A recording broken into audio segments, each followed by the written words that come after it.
I can't believe I'm here. I know what I want. I know that every day there's somebody up there pointing right at me. And sometimes I feel like it's right there. I'm going to be able to touch it tomorrow. But it doesn't come. And I say, that's okay. It'll come when it's ready to come. But let us give you something really, really, really, really good to know. What you really want can come now or within a few minutes.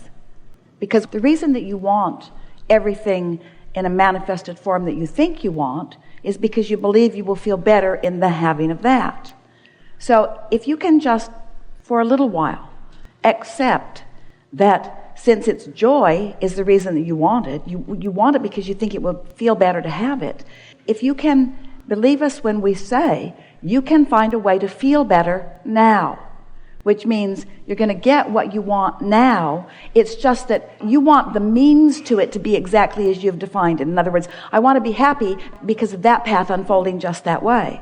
And we want you to stop nitpicking over how the happiness comes and just accept that you can find the happiness right now or within an hour or certainly within a day. And if you can be satisfied with the happiness that is here, which is the reason that you want everything, then all of the means to that end will show up for you. It's the means to the end thing. That's what's tripping you all up, you see. You want manifestations which you know are not going to happen instantaneously. It's like, let's say you're deeply in debt, and what you really want is a big pile of money. Well, there's a big difference between where you are in terms of the manifestation in your bank and where you want to be. If you could realize that you have the ability to find ease, you can find clarity right now while the money may be a little while in coming. You could find a feeling of peacefulness right now while the money may be a little while in coming. And what happens sometimes is that you've allowed yourself, and it's all right, to be out of balance long enough that there's enough momentum going that keeps what you want from coming, keeps it from actually manifesting. And your belief, a lot of people have it, it's a flawed belief, is that I have to get that before I can feel better. And if you can get that turned around in your mind, first I need that and then I will feel better. I need this before I can feel better. Once I get the job, or once I get the lover, or once I get the whatever, then I will feel better. And that's the flawed premise. If we can convince you that you can feel better anyway, you can feel better anyway, you can feel better anyway. And what puts you off on that is that you think, oh, Abraham, you just want us to feel better so that we can live with not having what we want. And we say, no, we want you to feel better because we know that that is the vibrational path to everything that you want. But what you really want is to feel better, but all of the details will fill in around it once you get there first. So you got to get to the feeling good first. You see. Does that make sense? You're all very quiet out there. We just told you the most important thing that you will ever hear from us or anyone. And you're thinking, yeah, Abraham, I hear you, but I want to get the money out of the vortex and into the bank. All right? I know I have been in the vortex. I have felt that feeling. And it's something that you can achieve again and again and again and again and again. Something I did, I can do again. Something that I liked, I can do it again. It's not difficult, I can do it again. But what I don't understand is I was not aware at the time that I was, like if I had the knowledge I have now, back then when I was in it, I wasn't aware that I was creating it when it happened. I felt... You know, it really doesn't matter what you didn't know before. It only matters what you know now.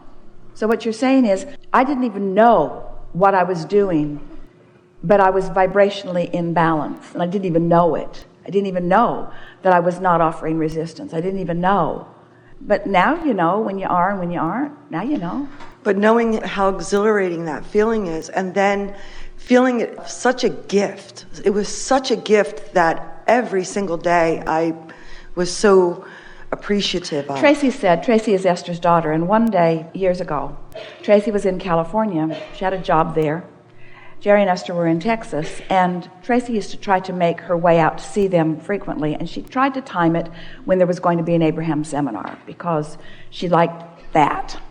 So she called her mother one morning on her way to work, and she was upset, and she said, I really need to come and get my Abraham-Hicks, but I can't schedule it. I can't see a way to it. And Esther said, well, what's going on? And she said, I've lost my mojo. I'm not in alignment. I don't feel good. Things aren't turning out the way I'm used to them. I need to come and get my Abraham-Hicks. And Esther said, why? What is it about that? And Tracy says, I don't know. I just remember being in the audience and listening to Abraham, and I don't even remember what Abraham was saying. And I just had this feeling, I just wanted to jump to my feet and say, yes! I just felt, yes! And then Tracy said, oh, never mind, the feeling came back. All she had to do was remember. She wasn't that far away from it. All she had to do is remember what it felt like. You see, we think that we have you thinking more than is good for you. You want to think. You like the drama of things, too. Do you remember feelings of satisfaction? Oh, yes. Esther, when she is looking for a feeling of satisfaction, she remembers being really little. She's not sure how old she was, out between the lilac trees with every blanket that she could bring from the house out there. Her mother was always looking for things, and they were usually between the lilac bushes out there.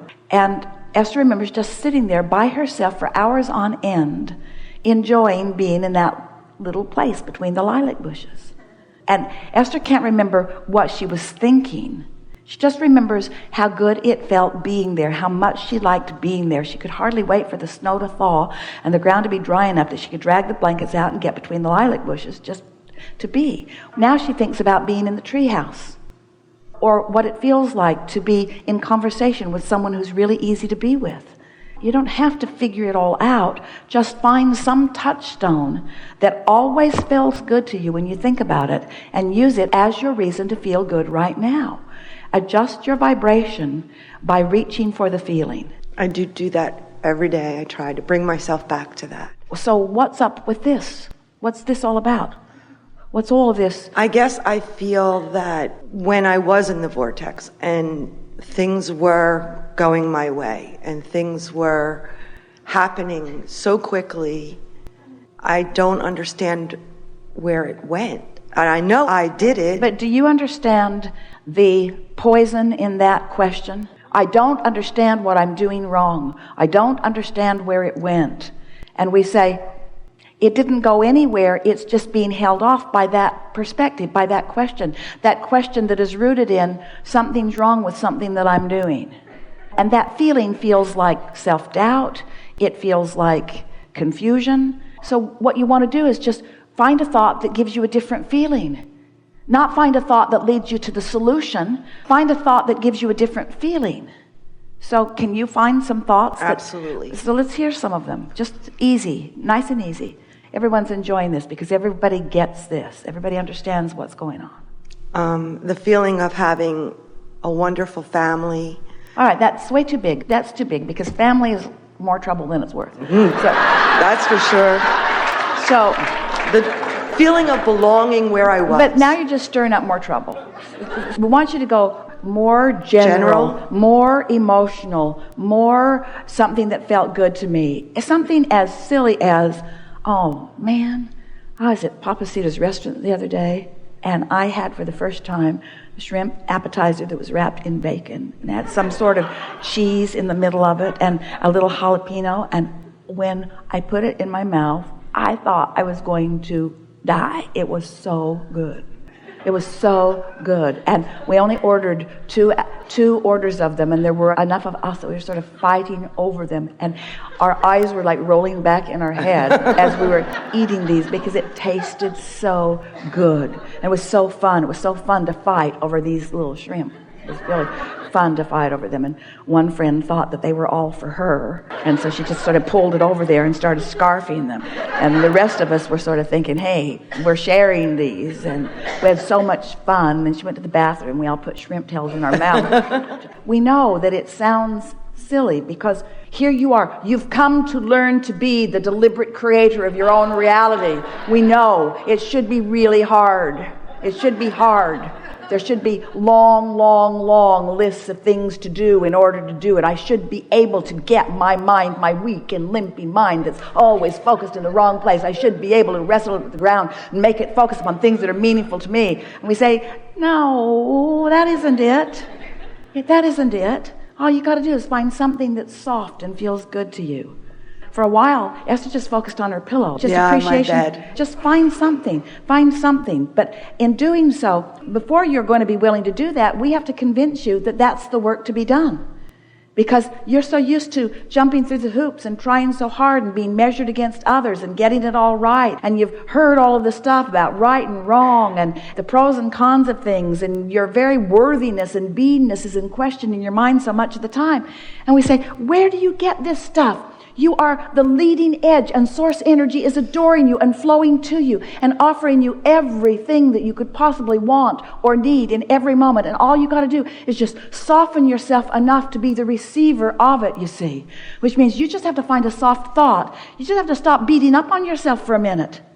Just stop feeling critical of what you're not getting done and using what you used to get done successfully. Stop using it as a club to beat yourself over the head about what you're not getting done. It's like saying, oh, I was so thin. I used to be so thin and not now. Don't use past successes to torment yourself now. Don't use anything to torment yourself. Use everything and anything that you can think of to soothe yourself. Tell the story the way it feels best to you. I'm a good person. I was born as a good person, and I remained a good person. And I'm loved. I'm worthy, and Source adores me, and Source is flowing to me, and I'm figuring this out, and I don't have to figure it out all at once, and things are all right. And it's getting better all the time, and it's just a matter of the way I feel.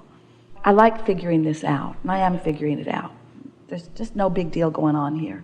Nothing serious going on. Nothing serious going on. We can tell you, and we don't want to get too much in your head, but you will never put yourself in a position where Source withholds from you. You just put yourself in a position where you don't let it in. And we know that that's what you're doing. Right. And you're almost frantically saying, I know I'm doing this, and how can I stop doing this? And we say, just by feeling around until it feels good and then noting. I felt relief in that thought. That thought felt better. Because it's always better to love yourself than to be mad at yourself. But you can't go cold turkey on loving yourself. If you've got momentum going where you're self-critical or critical of others, critical about anything, you're not going to all of a sudden just drop that. There's momentum going. But you can remember the shrimp that tasted good, and that's a respite. That's relief. You can remember something funny that happened. If you would just get together with friends and talk about the funniest things that you remember happening, your energy would shift. If you would just get hold of some television series, Esther watches Big Bang Theory every minute she can find. She's got them all recorded. And a really nice evening is just to look and see, oh, I've seen that one, erase. Oh, I've seen that one, erase. Oh, haven't seen that one. Oh, in other words, makes her laugh. Makes her laugh. Brilliantly written, makes her laugh. Nothing serious going on, makes her laugh. Feels good to laugh. Change the world. Watch Big Bang Theory. Okay. Easier than you've been making it out to be, isn't it? Yes. Is finding a way to feel good when you don't feel good complicated? Sort of, kind of, a little, isn't it? Because you are where you are. So take a nap. Take a nap if you can. Meditate if you can. Change the scenery if you can. Get outside. That usually helps right away. If you can find something like a furry critter to focus on, that almost always helps. Because they know nothing serious is going on. They just look at you like, what's your problem, lady? I got nuts. I got a tree. What's your problem? Actually, that is what my focus is right now, to get a furry animal, but my apartments don't allow it. So my goal is to find a place that does. Just go outside. There's a lot of them out there. And you don't want to put one in bondage anyway right now. Just go roam with the wild ones. I did that. Yeah. Esther was sitting at her desk a day or two ago, looking out at the swimming pool. And she saw something she hasn't seen. She's seen it one other time. A bird landed in the tree and did a belly flop into her pool. And then flew up, shook off, and did it again. And then flew up, shook off, and did it again. And then flew up, shook off, and did it again. 20 times, at least, a minimum of 20 times. Just for the surprise and delight. Well, it was also taking a bath, but it rendezvoused with Esther to surprise and delight her. In other words, it picked that moment, that time, that place to have that experience, because there's nothing serious going on here. The world will entertain you. It will support you. It will soothe you. It will demonstrate your worthiness to you. You just got to get in the vicinity.